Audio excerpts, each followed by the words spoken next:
For those drawn to the shadowy corners of history where infamous deaths and chilling crimes intersect with the inexplicable, these narratives offer a look at the events that continue to baffle the world.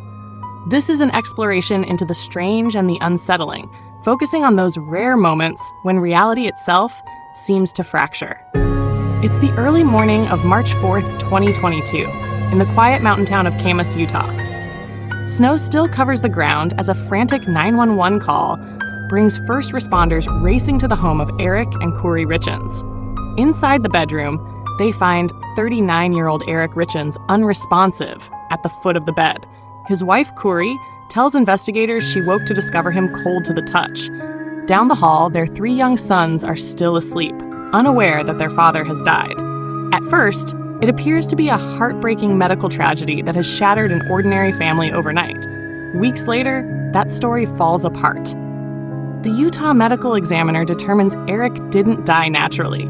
He died from a massive oral overdose of illicit fentanyl, with more than 5 times the lethal amount in his system. Detectives quietly begin retracing the couple's finances, phone records, and final days together. But while investigators work behind the scenes, Corey steps into the public spotlight. She writes and self-publishes a children's book called Are You There With Me?, dedicated to Eric and centered on a young boy coping with the sudden loss of his father. She appears on television promoting the book as a source of comfort for grieving families, becoming the face of resilience while investigators continue building a homicide case. Everything changes on May 8th, 2023, when police arrest Corey Richins and charge her with aggravated murder along with multiple drug-related offenses. Prosecutors reveal a disturbing trail of evidence.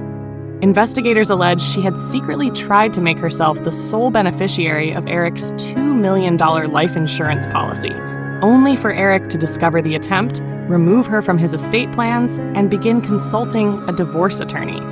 Detectives also uncover text messages in which Corey allegedly sought increasingly powerful drugs, at one point asking for some of the Michael Jackson stuff, referring to fentanyl.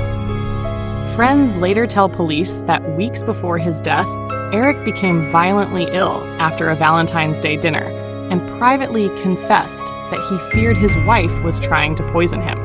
Prosecutors allege that on the night Eric died, Corey served him a Moscow Mule cocktail laced with a fatal dose of fentanyl while they celebrated a successful real estate deal. She has pleaded not guilty, and the case remains pending in court. But the contrast between the public image and the allegations stunned the nation. A children's book written to help families cope with the loss of a father became one of the most unsettling pieces of evidence surrounding the woman accused of causing that loss. What began as a story of grief ultimately became one of the most disturbing alleged betrayals in recent American true crime.